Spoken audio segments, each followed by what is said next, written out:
આગથી રહો સાવચેત। નમસ્કાર, ગુજરાત ન્યૂઝમાં આપનું સ્વાગત છે અને કરંટ ટોપિક કાર્યક્રમ સાથે હું માલવી પટેલ આપ સૌનું સ્વાગત કરું છું। અત્યારે ઉનાળાની જ્યારે સિઝન ચાલી રહી છે, ઉનાળો ચાલી રહ્યો છે, ત્યારે આગ લાગવાના બનાવોમાં સતત વધારો થઈ રહ્યો છે। આપ જુઓ કે જે રીતે માર્ચ અને એપ્રિલની વાત કરીએ તો માર્ચ અને એપ્રિલ મહિનામાં જ 700 જેટલી ઘટના કે આપણી સામે આવી છે। ખાસ કરીને આપણે જોઈએ કે બંધ મકાન હોય, ઓફિસો હોય, બિલ્ડિંગ હોય અને ગોડાઉન હોય, આ તમામ જે જગ્યાઓ છે ત્યાંથી અલગ અલગ આગ લાગવાના જે બનાવો સામે આવી રહ્યા છે તેના વિશે ઉપર આજે વાત કરવી છે। આજની પણ એક ઘટના જોઈ લઈએ। સેટેલાઇટ વિસ્તારની અંદર એક જગ્યા ઉપર આગની ઘટના લાગી છે। રત્નાકર 3 બિલ્ડિંગ કે જેની અંદર એટલી મોટી આગ લાગી, જો કે લોકોને રેસ્ક્યુ કરવામાં આવ્યા છે, પરંતુ સૌથી મહત્વપૂર્ણ વાત એ છે કે અચાનક આગ લાગી જેના કારણે લોકોના જીવ જોખમમાં મુકાયા હતા। આવી અનેક ઘટનાઓ જ્યારે પ્રકાશમાં આવતી હોય છે ત્યારે સવાલો અનેક પ્રકારના થતા હોય છે કે આગ લાગવાનું કારણ શું। અત્યારે જે રીતે મોટી મોટી બિલ્ડિંગો બનાવવામાં આવી દેવામાં આવે છે, સાથે ફાયર સેફટીને ધ્યાનમાં રાખીને સાધનો પણ મૂકવામાં આવતા હોય છે, પરંતુ તેમ છતાં ઉનાળામાં જ્યારે આ પ્રકારના બનાવો બને છે ત્યારે એ વાત ઉપર પ્રકાશ પાડવી આવશ્યક બની જાય છે કે ભાઈ આગથી સાવચેતી કઈ રીતે રાખવી, આગ લાગવાના કારણો શું હોઈ શકે છે અને આ સાથે જ આપણે આ જે પરિસ્થિતિ ઉદ્ભવે છે દરમિયાન આપણે શું કરવું જોઈએ, આ તમામ વાતો ઉપર આજે આપણે નજર કરીશું। ખાસ કરીને રોજના સરેરાશ કેસની જો વાત કરીએ, 12 જ્યારે દર 2 કલાકે એક આગનો કોલ આવતો હોય છે, એટલે ફાયર બ્રિગેડને આજે ઇમરજન્સી કોલ્સ આવતા હોય છે તેમાં પણ વધારો થયો છે। આ તમામ વિષય ઉપર આજે વાત કરવી છે કરંટ ટોપિકમાં। આપણી સાથે ગેસ્ટ પેનલમાં જોડાઈ ચૂક્યા છે રાહુલ શાહ કે જેઓ આર્કિટેક્ટ અને ફાયર એક્સપર્ટ છે। રાહુલજી, આપનું સ્વાગત છે કરંટ ટોપિક કાર્યક્રમમાં। નમસ્તે બેન। સાથે અન્ય ગેસ્ટ પણ આપણી સાથે જોડાયા છે, મિલિંદ શાહ જેઓ ફાયર સેફટી અવેરનેસ એક્સપર્ટ છે। મિલિંદજી, આપનું પણ સ્વાગત છે કરંટ ટોપિક કાર્યક્રમમાં। નમસ્કાર જી। જી, અત્યારે જે પ્રમાણે આપણે જોઈએ કે ઉનાળો ચાલી રહ્યો છે અને ઉનાળામાં સતત આપણી સામે એવા કેસ સામે આવતા હોય છે જેમાં અચાનક આગ ફાટી નીકળતી હોય છે।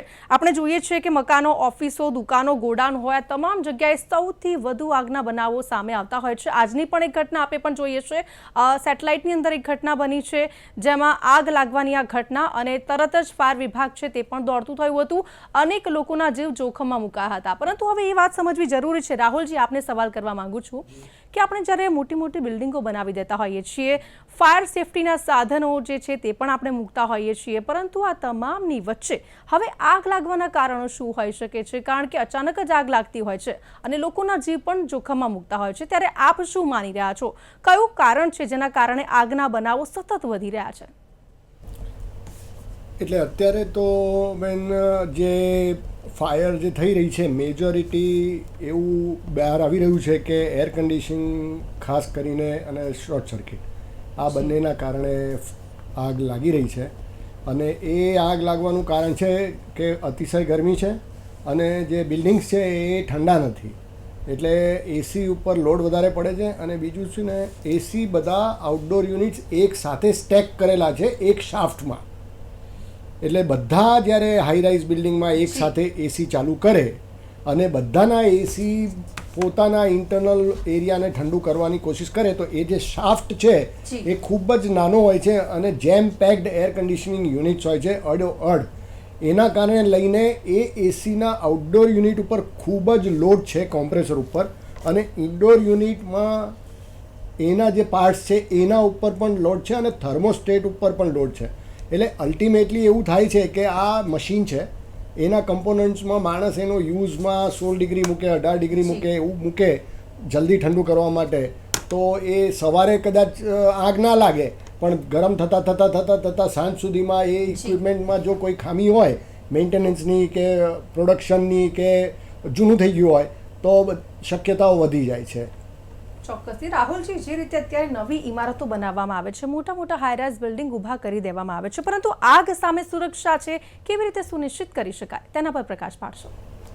એ છે ને ડિઝાઇનનો વિષય છે કે ભાઈ આર્કિટેક્ટ્સ જે ડિઝાઇન કરે છે અને જે ગવર્મેન્ટના આપણા જે અમદાવાદ મ્યુનિસિપલ કોર્પોરેશનને જેવી રીતે રાજકોટ છે, સુરત છે, બધી જગ્યાએ જ્યાં આપણે ત્યાં ગરમી વધારે હોય એ એરિયામાં બિલ્ડિંગોમાં બને ત્યાર સુધી ગરમી અંદર ના જાય ને એવું બિલ્ડિંગ ડિઝાઇન કરવું જોઈએ।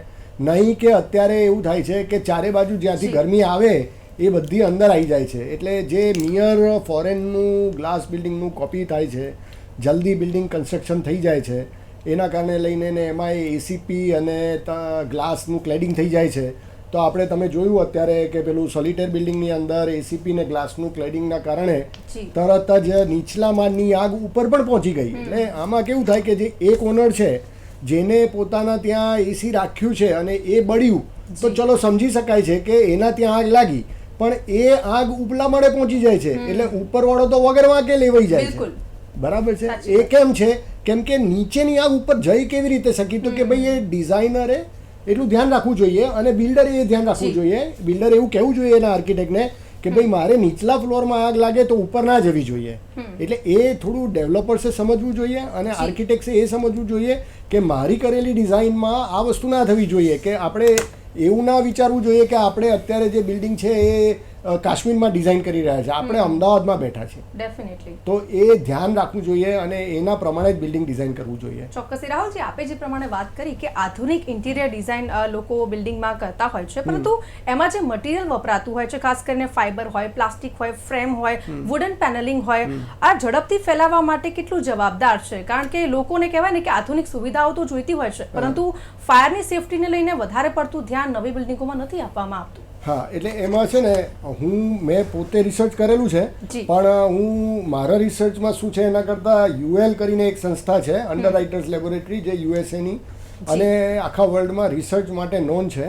એને 2009માં, પછી 2012માં અને 2020માં એક જ એક્સપેરિમેન્ટ 3 વાર કર્યો. 3 મીટર બાય 3 મીટર રૂમમાં એકમાં લેગસી ફર્નિચર મૂક્યું અને એકમાં સિન્થેટિક મટીરિયલ ફર્નિચર મૂક્યું.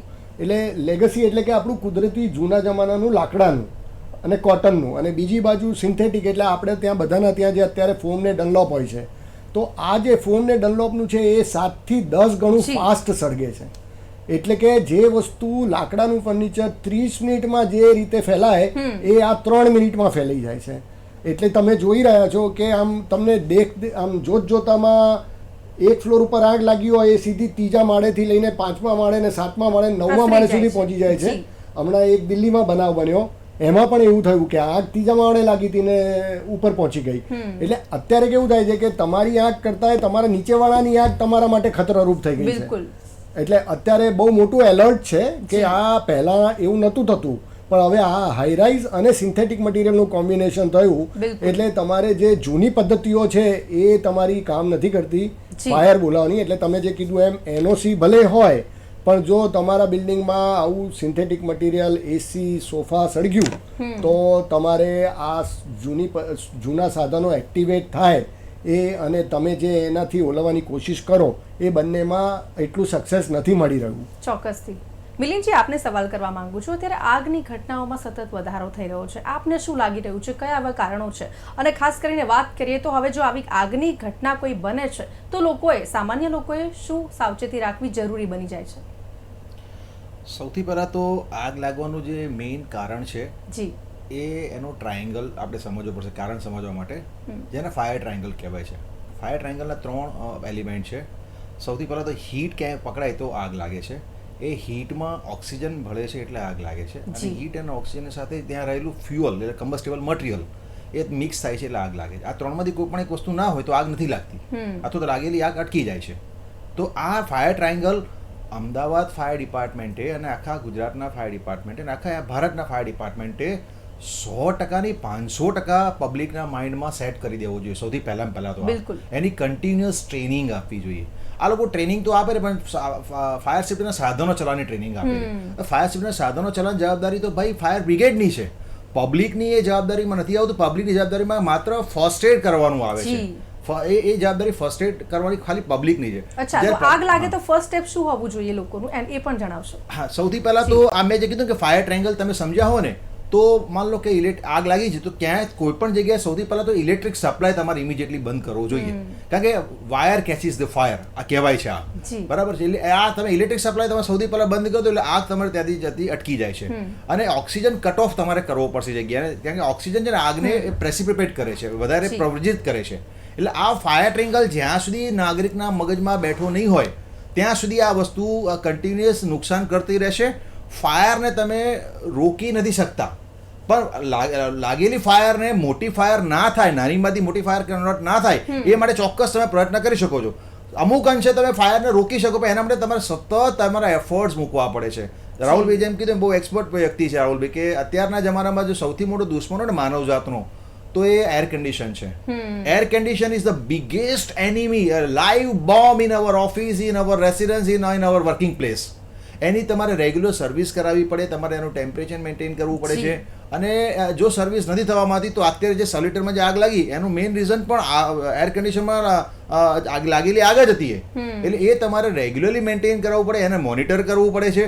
પણ આપણે પૈસા બચાવો અભિયાનમાં એટલા બધા આપણે ગુજરાતીઓ પાવરધા છીએ કે ભાઈ એક વર્ષ સર્વિસ નહીં કરે એટલે આપણા 1000, 1500, 2000 રૂપિયા બચે છે અને એને ખબર નથી કે બચાવતા આપણે કેટલું મોટું નુકસાન કરી બેસીએ છીએ. બીજા પણ મારે પોઈન્ટ્સ તમને મારે કહેવા છે ખાસ, તો પબ્લિકે શું ધ્યાન રાખવું જોઈએ. તો પબ્લિકે એએમસી પર એક સતત એક દબાવ બનાવવું પડશે. અમદાવાદ મ્યુનિસિપલ કોર્પોરેશનમાં એક સતત દબાવ બનાવવું પડશે કે તમારા ફાયર ઓફિસરો અમને કન્ટિન્યુઅસ એજ્યુકેશન પ્રોગ્રામ આપે. હું એક પોતે એનજીઓ ચલાવું છું, બીઇંગ પેશન્ટ ફાઉન્ડેશન કરીને. અમે પણ એએમસીને દરખાસ્ત કરેલી છે કે અમે અમારો સમયનો ભોગ આપીને તમારી સાથે મળીને પબ્લિકને અવેર કરવા માંગીએ છીએ. પણ એ એક રાતનો પ્રોગ્રામ નથી કે એ 1-2 મહિનાનો પ્રોગ્રામ નથી, સતત નિરંતર ચાલતી પ્રક્રિયા છે. જેના માટે અમે એએમસી સાથે જોડાવા તૈયાર છીએ. પણ સમાવ એએમસીમાં જે બેઠેલા ફાયર ઓફિસરો છે, જે સો કોલ્ડ ફાયર ઓફિસરો, એ ફાયર ઓફિસરો મનસા નથી કે આ દિશામાં આપણે પ્રયત્ન કરીએ. એમને માત્ર ને માત્ર એક જ ફોકસ છે કે કેમ કરીને આપણે સાધનોની ખરીદી કરવાની અને એમાં આપણે કરપ્શન કરવાનું. એટલા માટે જ આ વસ્તુ પ્રોપરલી થઈ નથી રહી. ચોક્કસથી અમિલિનજી, જે રીતે આપે જણાવ્યું કે એમસી અને સાથે લોકોમાં અવેરનેસ જગાવવી પડશે, કારણ કે આવી ઘટનાઓ સતત સામે આવી રહી છે. આપે એ પણ જણાવ્યું કે 60 ઘટનાઓ એવી છે, જે 60% ઘટના એવી છે કે જે એસીના કારણે આ જે આગ લાગવાના બનાવો છે તે બનતા હોય છે. પરંતુ અત્યારનો સમય એવો છે કે બધાના ઘરમાં નોર્મલી એસી હોય છે, કુલર હોય છે, દરેકના ઘરમાં. ઓફિસોમાં જોશો, મોટી મોટી બિલ્ડિંગોમાં જોશો, દરેક જગ્યાએ. અને ઉનાળો છે, જે આપણે જોઈએ છે કે ટેમ્પરેચર ખૂબ જ હાઈ જોવા મળી રહ્યું છે. હવે એવામાં લોકો એસીનો ઉપયોગ તો કરવાના જ છે, પરંતુ અન્ય એવા કયા કારણો છે જેના કારણે આગ લાગવાના જે બનાવ છે? આપ જો ગોડાઉનમાં પણ આગ લાગવાના અત્યારે બનાવ ખૂબ જ વધી રહ્યા છે.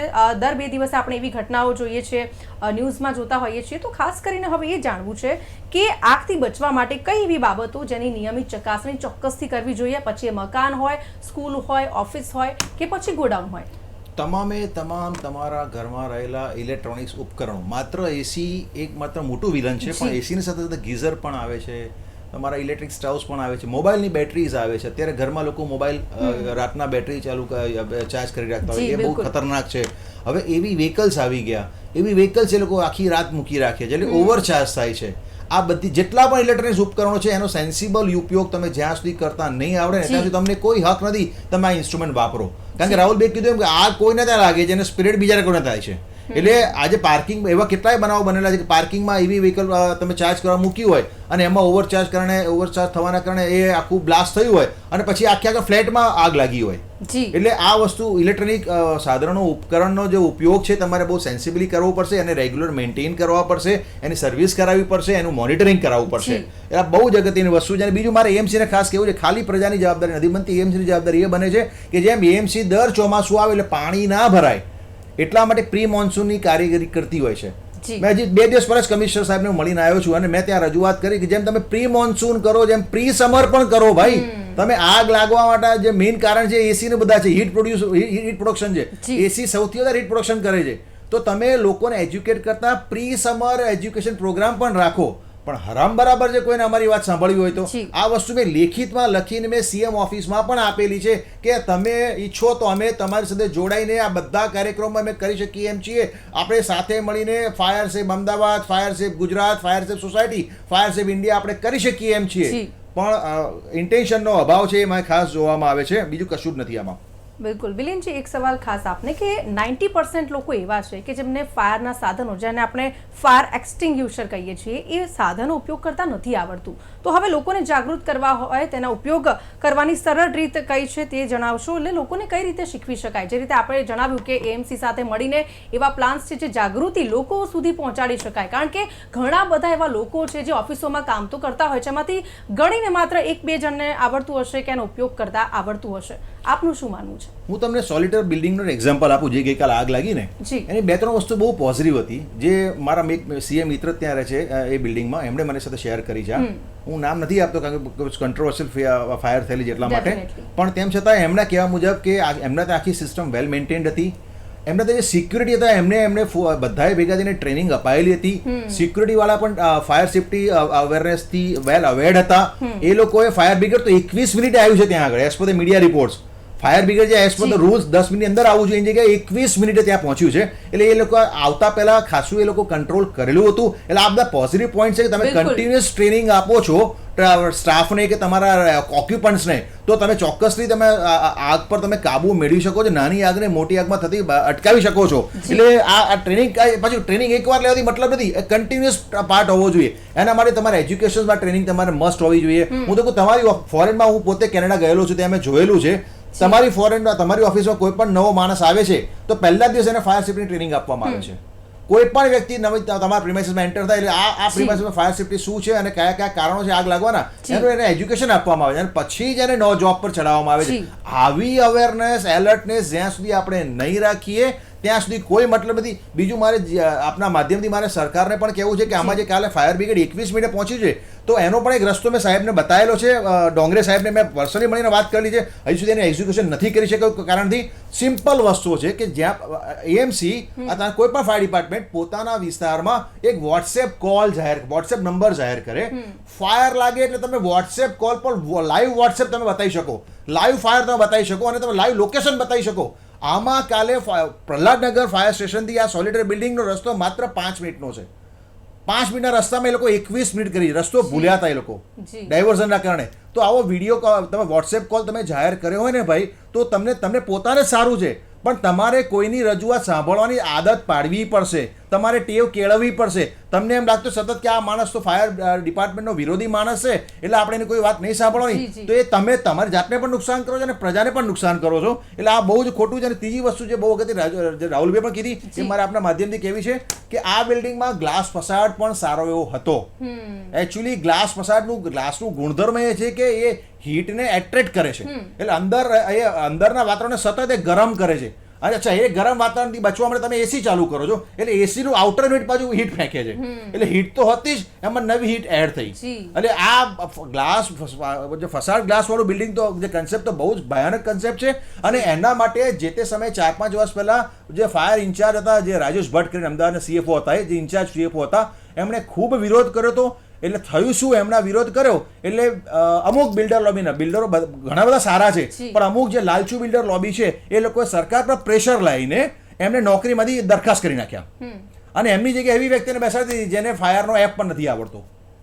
એટલે આ પણ બહુ ખતરનાક વસ્તુ છે કે તમે મોનિટરી પોઈન્ટ ઓફ વ્યૂ માટે તમે કોઈની નોકરી ખાઈ જાઓ છો ત્યાં સુધી બરાબર છે, પણ એ માણસની એફિશિયન્સી તમે જોઈ નથી અને એ માણસ એફિશિયન્ટ માણસની જગ્યાએ તમે એવા માણસે બેસાડી દીધો છે કે જેને ફાયરનો એપ પણ ખબર નથી. જેણે કોર્પોરેશને જેને એક્ઝામ લીધી એને રીઇન્સ્ટેટ કરવા માટે એ એક્ઝામમાં એ મહાશય ફેલ થયેલા હતા. આવી વ્યક્તિઓ અમદાવાદ ફાયર સેફ્ટીનું સેવા આપી રહ્યા છે. આપણને ખબર નહીં કેવી સેવા આપી રહ્યા છે. છેલ્લો પોઈન્ટ મારા તરફથી કે આ જે આર્કિટેક્ટ જે છે આ બિલ્ડિંગના, એ એક સમયે એક ડ્રાફ્ટ્સમેન હતા. એ કોઈ આર્કિટેક્ટ નતા, એ ડ્રાફ્ટ્સમેન તરીકે નોકરી કરતા હતા. એમાંથી પછી ઉપર આવ્યા અને એમાંથી એમને આર્કિટેક્ટોને નોકરી પર રાખીને એમની કંપની એસ્ટાબ્લિશ કરી. હવે વિચાર કરો, જેમને વ્યક્તિને બેઝિક ડિગ્રી નથી એમની જોડે, જેને નોલેજ નથી, એ વ્યક્તિ આર્કિટેક્ટ તરીકે બિલ્ડિંગ બનાવે છે અને એમને નોકરી લાગેલા માણસો સાઇન કરે છે. એટલે પછી બિલ્ડિંગો તો આવા જ બનશે ને ગ્લાસ ફસાડવાળા. જી ચોક્કસથી મિલિંદજી, એટલે ચોક્કસથી આપે કેટલીક વાત પર પ્રકાશ પાડ્યો છે. જે રીતે આપે જણાવ્યું કે જાગૃતિ અને લોકોને ગંભીરતા બી સમજવી જરૂરી છે, કારણ કે આ ખૂબ જ ગંભીર ઘટના કહેવાય કે આપે જે પ્રમાણે જણાવ્યું કે ફાયર બ્રિગેડ લેટ પહોંચે ત્યાં સુધી જે ટ્રેનિંગ આપવામાં આવી હોય છે, વેલ ટ્રેન્ડ માણસોને જ્યારે ટ્રેનિંગ આપવામાં આવી છે ત્યારે કેટલીક હદે એ આગને રોકી શકાય છે અને એટલા જ માટે ટ્રેનિંગ જરૂરી છે. આપણી પાસે આવું છું રાહુલજી, જે રીતે બિલ્ડિંગ પાસ કરાતી વખતે કેટલાક કાયદા જરૂરી હોય છે, કાયદા મુજબ આર્કિટેક્ચરલ જે બાબતો છે એ રાખવી ફરજિયાત હોય છે, તો એ કયા કાયદા મુજબ, મતલબ કે આર્કિટેક્ચરલ જે બાબતો છે એ રાખવી ફરજિયાત છે? હા, એ તો આપણા કન્ટ્રીમાં લોઝ તો પરફેક્ટ છે બધું, પણ બેન એક જ સિમ્પલ વસ્તુ છે કે જ્યાર સુધી પીપલ સિટીઝન્સ એ પોતે જ એવું કહે કે ભાઈ આ કાચનું બિલ્ડિંગ છે તો મારે આમાં ઓફિસ નથી લેવી, કે આ કાચનું બિલ્ડિંગ છે તો આ મારા માટે બરાબર નથી, તો પછી આમાં કાયદો અને સરકાર શું કરી શકે? સરકાર થોડી કોઈ એક માણસને પકડવા જશે અને કહેશે કે શીખવાડવા જશે કે ભાઈ આ કાચનું બિલ્ડિંગ છે ના લેવા, અહીંયા ગરમી વધારે થાય, આપણા ઇન્ડિયામાં આવું ના ચાલે. સરકાર તો એવું નહીં કરી શકે. અને કાયદો એવું નહીં કહી શકે. મ્યુનિસિપલ કોર્પોરેશનમાં જે સાહેબ પ્લાન એપ્રૂવ કરવાવાળા છે જી. એ પણ કોઈને ના નહીં પાડી શકે. તો બિલ્ડર જો ક્લાસનું બિલ્ડિંગ બનાવવા માટે રેડી હોય અને જી. આર્કિટેક્ટ એ ડિઝાઇન કરવામાં રેડી હોય તો બાકી શું રહ્યું? ખાલી પ્રજા જ બાકી રહી ને. તો પ્રજા એલર્ટ હોય કે ભાઈ મારે આ કાચના બિલ્ડિંગમાં રહેવામાં આટલા જી. નેગેટિવ પોઈન્ટ્સ છે, તો પછી એ ઓટોમેટિકલી ડિમાન્ડ જ ઓછી થઈ જશે કાચના બિલ્ડિંગની. બિલકુલ. અને રાહુલજી આ સવાલ એટલા માટે કરી રહી છું કારણ કે આગમાં દાઝવા કરતા પણ જે ગુંગળામણથી મરી ગુંગળામણ જાય છે. તેનાથી લોકોના વધુ મોત થઈ રહ્યા છે. એટલે Yeah. ખાસ કરીને બિલ્ડિંગ આ કેસમાં અફેક્ટેડ હોય એવું લાગે છે કારણ કે આવી સ્થિતિમાં શ્વાસ લેવા માટે પણ અને બહાર નીકળવા માટે કેટલીક તકેદારી રાખવી જોઈતી હોય છે. જે રીતે મેં જણાવ્યું કે ફાયરના સાધનો હોય છે, એક્ઝિટ ગેટ પણ મૂકવામાં આવતો હોય છે, પરંતુ તેમ છતાં તેનો ઉપયોગ નથી કરવામાં આવતો. ના બેન, ધુમાડો જ્યારે હોય ને તો મને 2 ફૂટ દૂરથી દેખાવાનું નથી, તો મને એક્ઝિટ ગેટનું સિગ્નલ ક્યાં દેખાવાનું છે? જી. અને એના માટે તમારે પ્રોપર એક્ઝિટના લાઇટિંગવાળા એક્ઝિટ્સ બનાવવા પડે, જે બધા નથી રાખતા. મે બી 1-2 કોર્પોરેટ્સ કદાચ રાખતી હશે ઇલ્યુમિનેટેડ. એ પણ ઇલેક્ટ્રિસિટી જતી રહે તો શું થાય એ મને નથી ખબર. ફાયર થાય એટલે બંધ કરી દો, એટલે ધુમાડામાં દેખાતું નથી એ વસ્તુ ફેક્ટ છે. એટલે એક્ઝિટ તો ડિફિકલ્ટ જ છે. એટલે જે બચી ગયા એ બચી ગયા, અને જે ફસાઈ ગયા એ ફસાઈ ગયા, એવું છે. બિલકુલ. આનો એક સરસ જવાબ હું આપી શકું. તમે જી જે જી રાહુલભાઈ સવાલ મિલિંદજી, કર્યો. sure. એકચ્યુઅલી કન્ઝ્યુમર તરીકે આપણે જ્યારે કોઈ પણ મકાન લેવા જઈએ તો આપણે જરૂર નથી કે આપણે બધા જ નિયમોનું નોલેજ હોય. આ તો અમે આ લાઈનમાં જઈને આપણે ખબર છે ગ્લાસ બજાર કેટલું એઝાડિયસ છે. જી જી એકચ્યુઅલી ખરેખર કાયદો એવો લાવવાની જરૂર સરકારે, જે નહીં લાવે સરકાર, મને ખબર છે, તેમ છતાં હું સજેશન આપી રહ્યો છું કે કોઈ પણ બિલ્ડર જ્યારે મકાન વેચવા બેસે ને, જ્યારે રેરાના ઉપયોગથી અત્યારે રેરા પણ લાવ્યું છે, પણ રેરા અત્યારે એટલું પાંગળું છે, જેટલું સોલિડ નથી. ખાલી એક જ સર્ટિફિકેટની જરૂર છે. બિલ્ડર જ્યારે એફિડેવિટ કરીને આપે કે આ બિલ્ડિંગ બનાવતી વખતે જેટલા પણ લો હોય એ બધા જ લોનું મેં પાલન કર્યું છે અને એક પણ લોનું મેં ઉલ્લંઘન નથી કર્યું, બસ ધેર યુ આર, તો પછી કોઈ પણ બિલ્ડર ખોટા રસ્તે કોઈ નિયમો તોડશે નહીં, કોઈ નિયમો છુપાવશે નહીં. અને પ્રજાને બધી વસ્તુ જરૂરી હોય ખબર હોવી જરૂરી નથી. રાહુલભાઈ આર્કિટેક્ટ છે તો હું કોમર્સ ગ્રેજ્યુએટ છું, તો આર્કિટેક્ટના બધા લો મને ખબર હોય મને જરૂર નથી કે રાહુલભાઈને કોમર્સ બધી વાત ખબર હોય જરૂરી નથી. એનો એક દાખલો એટલે વસ્તુ આ છે કે બિલ્ડર જ્યારે મકાન વેચવા બેસે ને તો સરકાર અહીં যদি એફિડેવિટ લે કે આ મકાન બનાવતી વખતે, આ બિલ્ડિંગ બનાવતી વખતે મેં તમામ કાયદાનું પાલન કર્યું જી છે. મિલિંદજી, છેલ્લો સવાલ. જી જે રીતે આગ લાગે તો સામાન્ય રીતે લોકો પાણી છાંટતા હોય છે, તો ખાસ કરીને હવે ઇલેક્ટ્રિકલ આગ પર પાણી નાખવું એ કેટલું યોગ્ય છે? મારો છેલ્લો સવાલ છે. અને એક બીજી વસ્તુ કે ઘણા લોકો લિફ્ટનો ઉપયોગ કરે છે જ્યારે આગ લાગે ને ત્યારે, કે ભાઈ ગમે તે જગ્યાએથી બસ નીચે ઉતરવું છે, આપણે રસ્તા ઉપર જવું છે. આવી સિચ્યુએશનમાં લિફ્ટનો ઉપયોગ કરવો પણ કેટલો યોગ્ય છે? આઈડિયલી દરેક બિલ્ડિંગમાં આ લોકોએ ફાયર સેફ્ટી પ્રોવિઝન માટે આ અલગ ફાયર જી. લિફ્ટની પ્રોવિઝન કરેલી જ હોય છે. પણ મેં કીધું એ મુજબ ઘણા બિલ્ડરો જગ્યાનો અભાવ બતાવીને અથવા તો ખર્ચાનો બચાવ કરવા માટે આવી કોઈ ફાયર લિફ્ટ જી. મૂકતા નથી. એટલે જ્યારે ફાયરને આગળ વધતી અટકાવવા માટે આપણે ઇલેક્ટ્રિક સ્વિચ બંધ કરીએ એટલે ઓટોમેટિક લિફ્ટ પણ બંધ થઈ જ જવાની છે. Definitely. અને લિફ્ટ ચાલુ હોય તો પણ લિફ્ટ ના વાપરી શકે, ગમે ત્યારે આગના કારણે લિફ્ટ અધવચ્ચે કોટકાઈ જવાની છે. એટલે ફાયર સેફ્ટીની અલગ લિફ્ટ હોવી જ જોઈએ. કોઈ પણ બિલ્ડિંગમાં જે હાઈરાઇઝ બિલ્ડિંગ હોય જી. એની અલગ લિફ્ટ હોવી જોઈએ, પણ આવું કોઈ પ્રોવિઝન હોતું નથી. બીજો સવાલ તમે જે કર્યો કે ઇલેક્ટ્રિક આગમાં જ્યારે ફાયર થાય છે ત્યારે આપણે પાણી છાંટવું કેટલું અંશ યોગ્ય છે, જી. તો એના માટે ડીસીપી પાવડર પણ એની પ્રોવિઝન કરેલી છે, પણ એ પણ જૂના જમાનાનું પ્રોવિઝન છે. જી, જી. અત્યારે એક નવું મટીરિયલ પણ ઇન્ટ્રોડ્યુસ થઈ રહ્યું છે, જે ઇનોવેશન થઈ ચૂકેલું છે, પણ કોઈ ચોક્કસ કારણસર એ જી. ઇનોવેશન્સ ને કન્સિડર કરવામાં નથી આવી રહ્યું. જી. ઇનોવેટર જે છે એમને બહુ પ્રયત્ન કરે છે ગવર્મેન્ટ સાથે મળીને, સ્ટાર્ટઅપમાં ને બધામાં, પણ એ જો આવે બિલકુલ. તો બધા પ્રોબ્લેમ સોલ્યુશન આવે એવું છે. જી જી, થેન્ક યુ વેરી મચ મિલિંદજી અને રાહુલજી, આ બંને અમારી સાથે જોડાયા. અહીંયા ચર્ચાની સમાપ્તિ કરીએ છીએ. Thank you very much. આભાર. તો જે રીતે ઉનાળામાં આગ લાગવાના જે બનાવો છે સતત વધી રહ્યા છે. આપણે દરરોજ ન્યૂઝપેપર હોય કે ટીવી હોય, ન્યૂઝમાં આપણે જોતા હોઈએ છીએ કે આગ લાગવાના બનાવો બની રહ્યા છે, પરંતુ એનું શું કારણ છે એ આપણે જાણ્યું, અને સાથે એમાં કઈ રીતની સાવચેતી રાખવી આપણે સૌએ જરૂરી છે. કારણ કે એક બાદ એક જે બનાવો સામે આવી રહ્યા છે ત્યારે ફર્સ્ટ પ્રાયોરિટી કે આપણને એનું નોલેજ હોવું જોઈએ. જો આગ લાગે છે તો શું કરવું જોઈએ, ફર્સ્ટ સ્ટેપ આપણું શું હોવું જોઈએ, અને ત્યારબાદ જે આગથી જે ગુંગળામણથી પણ લોકોના મૃત્યુ થતા હોય છે, તો એવામાં આપણે આપણી અંદર એક અવેરનેસ હોવી ખૂબ જ જરૂરી બની જાય છે. તો હાલ કરંટ ટોપિક કાર્યક્રમમાં બસ આટલું જ. ફરીથી મળીશું નવા વિષય સાથે. હાલ મને આપશો રજા. નમસ્કાર.